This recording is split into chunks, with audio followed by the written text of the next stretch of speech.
नमस्कार। Jurisdiction and power of supreme court की कि इनके पास कौन कौन सी और क्या क्या पावर है। ठीक है, तो सबसे पहले बोला गया है ओरिजिनल ज्यूरिडिक्शन। ठीक है, फिर उसके बाद आता है हमारे पास रिट ज्यूरिडिक्शन, फिर उसके बाद आता है हमारे पास अपेलेट ज्यूरिडिक्शन, और फिर उसके बाद आएगा एडवाइजरी ज्यूरिडिक्शन। ज्यूरिडिक्शन का मतलब होता है न्याय क्षेत्राधिकार, मतलब पावर की बात हो रही है। ठीक है, तो एक एक करके इसमें से बस 3-4 ही पढ़ने आप लोगों के काम काम की। सबसे पहला है ओरिजिनल ज्यूरिडिक्शन। ओरिजिनल ज्यूरिडिक्शन का सिंपल सा मतलब होता है भाई पहले बार में केस कौन सुनेगा।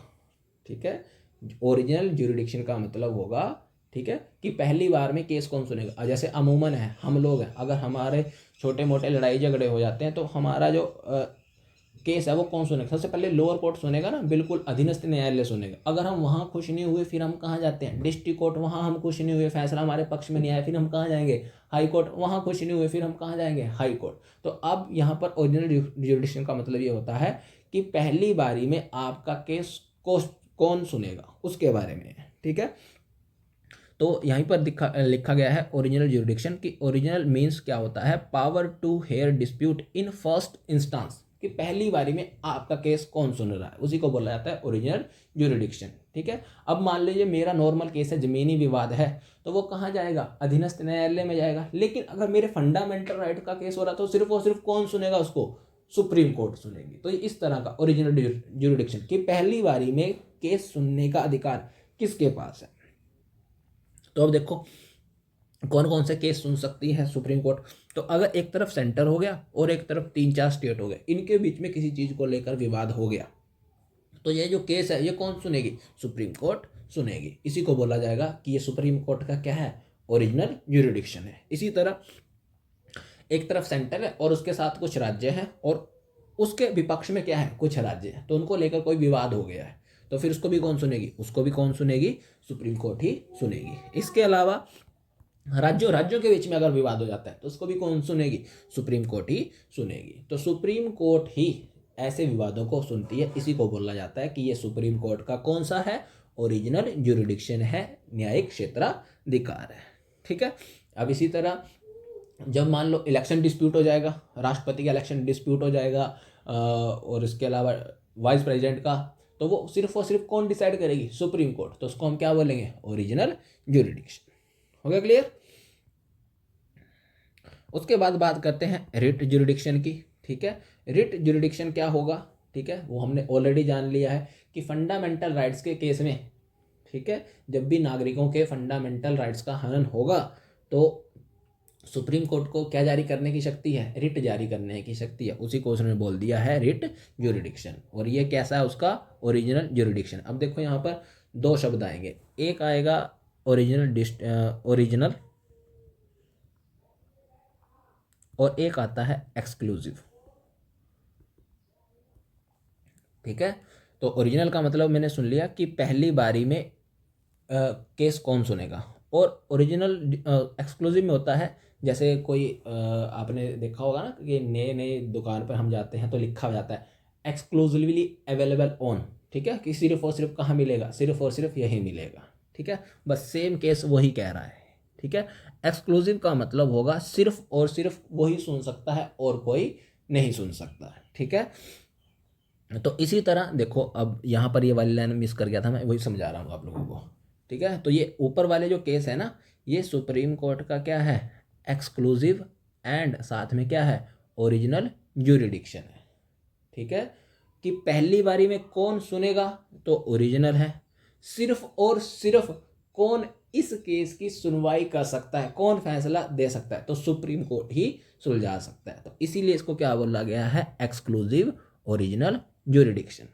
ठीक है, लेकिन अब अगर मैं रिट ज्यूरिडिक्शन की बात करूं, ठीक है, तो रिट ज्यूरिडिक्शन क्या ये ओरिजिनल है, क्या ये एक्सक्लूसिव है। तो देखो आर्टिकल 32 और आर्टिकल 226 जब हमने फंडामेंटल राइट्स पढ़े थे, तो सुप्रीम कोर्ट हम जा सकते हैं ना डायरेक्ट, बिल्कुल जा सकते हैं कि सुप्रीम, अगर मेरे फंडामेंटल राइट्स का हनन हो रहा है तो हम डायरेक्ट जो है वो सुप्रीम कोर्ट जा सकते हैं। ठीक है, सुप्रीम कोर्ट फैसला सुन सकती है, या सुप्रीम कोर्ट के क्या, सुप्रीम कोर्ट के अलावा और कोई कोर्ट फंडामेंटल राइट्स सुन सुन नहीं सकती, बिल्कुल सुन सकती है। कौन सुन सकती है, हाई कोर्ट। इस आर्टिकल के तहत, 226 के तहत। ठीक है, तो यहाँ पर देखो कि जब भी रिट जुरिडिक्शन की बात आएगी, ठीक है, क्या सुप्रीम कोर्ट ही सुन सकती है, क्या सुप्रीम कोर्ट ही फैसला ले सकती है? भाई सुप्रीम कोर्ट पहली बारी में उस केस को सुन सकती है, मान लिया ओरिजिनल है, क्या फैसला सिर्फ और सिर्फ वही सुना सकती है? नहीं, ऐसा नहीं है। ठीक है, तो इसीलिए जो रिट जुरिडिक्शन है सुप्रीम कोर्ट का, वो सिर्फ और सिर्फ क्या है? ओरिजिनल जुरिडिक्शन है, ना कि एक्सक्लूसिव ओरिजिनल है। हुआ क्लियर कुछ या सर के ऊपर से गया है? ठीक है, तो ध्यान रखना ओरिजिनल और एक्सक्लूसिव कि पहली बारी में आपका केस कौन सुन सकता है। ठीक है जी, तो पहली बारी में आपका केस जब सुनेगा तो उसको बोला जाएगा ओरिजिनल ज्यूरिडिक्शन। क्या फैसला सिर्फ और सिर्फ यही सुना सकती है? तो अगर वही सुना सकती है तो एक्सक्लूसिव, अगर नहीं तो नॉट एक्सक्लूसिव। ठीक है, तो दो राज्यों के बीच में विवाद हो रहा है किसी भी चीज़ को लेकर, या सेंटर और स्टेट के बीच में विवाद हो रहा है किसी भी चीज़ को लेकर, ठीक है, तो ये जो है सिर्फ और सिर्फ फैसला कौन सुनेगी? सुप्रीम कोर्ट सुन, और फैसला ही कौन देगी? तो सुप्रीम कोर्ट देगी। फैसला सुनेगी तो ओरिजिनल ज्यूरिडिक्शन, फैसला यही दे रही है एक्सक्लूसिव, और इन दोनों का कॉम्बो है। लेकिन फंडामेंटल राइट के केस में कि हम पहली बारी में कहाँ जा सकते हैं, हमने डायरेक्ट राइट है हमें सुप्रीम कोर्ट जाने का, तो 32, तो आर्टिकल 32 मतलब ये क्या हो गया? सुप्रीम कोर्ट का ओरिजिनल ज्यूरिडिक्शन। क्या फैसला सुप्रीम कोर्ट ही सुना सकती है और हाई कोर्ट वगैरह कोई नहीं सुना सकता? बिल्कुल सुना सकती है, तो इस वजह से वो क्या होगा? नॉट एक्सक्लूसिव हो गया। ठीक है, मैं उम्मीद करता हूँ कि ये सब अच्छे से समझ आ गया होगा। ठीक है, इसके अलावा ये क्या है? अपीलेट ज्यूरिडिक्शन है।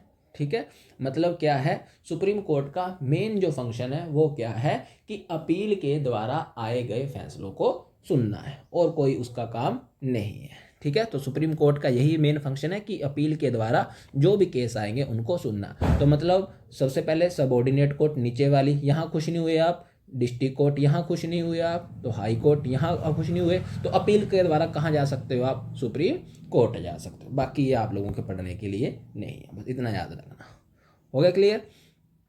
फिर उसके बाद आता है एडवाइजरी ज्यूरिडिक्शन। ठीक है, कि सलाहकारी न्यायिक क्षेत्राधिकार कहाँ है? आर्टिकल 143 में है। ठीक है, तो क्या है कि प्रेसिडेंट जो है वो 2 कंडीशन पर सुप्रीम कोर्ट से क्या कर सकता है? सलाह मांग सकता है, और प्रेसिडेंट मांग सकता है, और सुप्रीम कोर्ट के द्वारा प्रेसिडेंट को जो सलाह दी गई है वो प्रेसिडेंट के ऊपर बाध्यकारी नहीं है। ठीक है, समझे मेरी बात? कि राष्ट्रपति चाहे तो सुप्रीम कोर्ट से किसी कानूनी मसले पर क्या कर सकता है? सलाह मांग सकता है। ठीक है, अगर सुप्रीम कोर्ट ने उन्हें कोई सलाह दी है तो ध्यान रखना राष्ट्रपति उसको मानने के लिए बाध्य नहीं है, बस इतना याद रखना। ठीक है, किन किन मामलों में? अगर क्वेश्चन ऑफ लॉ का है, फैक्ट का है, और किसके लिए जरूरी है? वो पब्लिक इंपॉर्टेंस के लिए जरूरी है, तो सुप्रीम कोर्ट सलाह दे भी सकती है और इनकार भी कर सकती है। अगर प्रेसिडेंट को लगता है कोई कानून उसके सामने ऐसा आ गया, कोई बिल उसके सामने ऐसा पेश कर दिया है लोकसभा राज्यसभा ने कि राष्ट्रपति को उसके बारे में नॉलेज नहीं है, तो राष्ट्रपति किससे सलाह ले सकता है? सुप्रीम कोर्ट से सलाह ले सकता है। ठीक है, अब सुप्रीम कोर्ट सलाह दे भी सकती है, सलाह नहीं भी दे सकती है, तो बाइंडिंग नहीं है। अगर सुप्रीम कोर्ट ने सलाह दे भी दी तो राष्ट्रपति उसे मानने के लिए बाध्य भी नहीं है।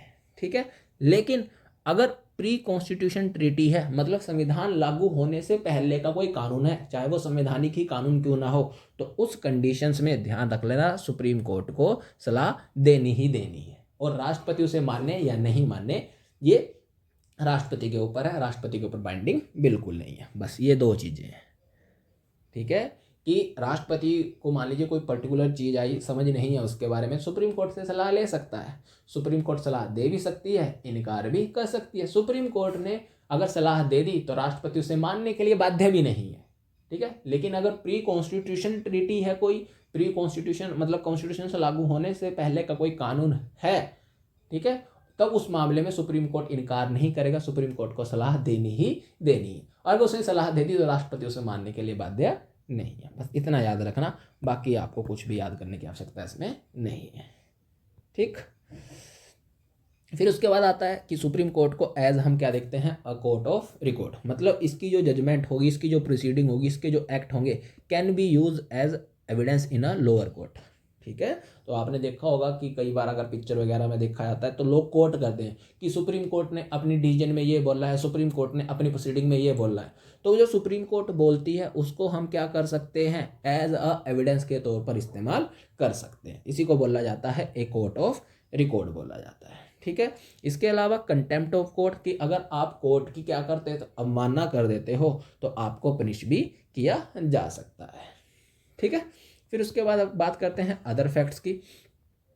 तो सुप्रीम कोर्ट क्या अपने जजमेंट को रिव्यू कर सकती है, नहीं कर सकती? बिल्कुल कर सकती है। तो आर्टिकल कहाँ लिखा गया है, 137 में लिखा गया है। इसके अलावा है जुडिशियल रिव्यू बेस्ड है, किसके ऊपर बेस्ड है, रूल ऑफ लॉ, मतलब कानून का शासन के ऊपर बेस्ड है। जुडिशियल रिव्यू का मतलब कि सुप्रीम कोर्ट का किसी भी कानून को जांचने की क्या है, शक्ति है कि ये कानून फेयर है या फिर नहीं है, ठीक है। सुप्रीम कोर्ट की जो प्रोसीडिंग होगी है इंग्लिश में होती है और आर्टिकल कहाँ लिखा गया है, 348 में लिखा गया है। फिर उसके बाद आपने देखा होगा संवैधानिक पीठ, कॉन्स्टिट्यूशनल बेंच, इसमें जो जज होंगे या तो मिनिमम जज कितने होंगे, 5 या फिर 5 से ज़्यादा होंगे, ठीक है। तो अगर मान लीजिए कॉन्स्टिट्यूशनल बेंच ने कोई फैसला दे दिया, ठीक है, तो मान लीजिए 5 जजों ने कोई फैसला दे दिया है कि पर्टिकुलर चीज़ जो है वो क्या है, गलत है, ठीक है। अब इस फैसले को अगर बदलना है, इस फैसले को अगर बदलना है तो अब जो जजों की संख्या लगेगी वो कितनी लगेगी, 7 लगेगी, ठीक है। तो यही होता है कॉन्स्टिट्यूशनल बेंच का मतलब कि पहली वाली बेंच ने जो फैसला दिया है अगर उसको मेरे को बदलना है, ठीक है। तो पहली बात तो इतनी याद रखना कि कॉन्स्टिट्यूशनल बेंच में कितने व्यक्ति आएंगे, 5 व्यक्ति आएंगे।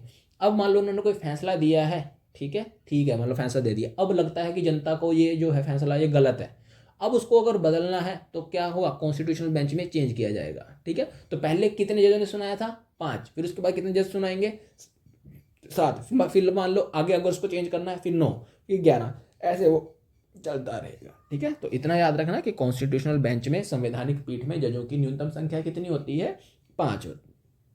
और पहले चीफ जस्टिस कौन थे, तो हीरालाल जेकानिया थी। सुप्रीम कोर्ट में जज बनने वाली, चीफ जज नहीं खाली जज बनने वाली पहली महिला, उनका नाम था मीरा साहिब फातिमा बीबी था। और फर्स्ट वुमेन चीफ जज बनेगी, ठीक है, सीनियोरिटी के आधार पर, सर्विस के आधार पर, और वो बनेगी 2027 में, जिनका नाम होगा वी नागरत्ना, ठीक है। बस यही है सुप्रीम कोर्ट के बारे में।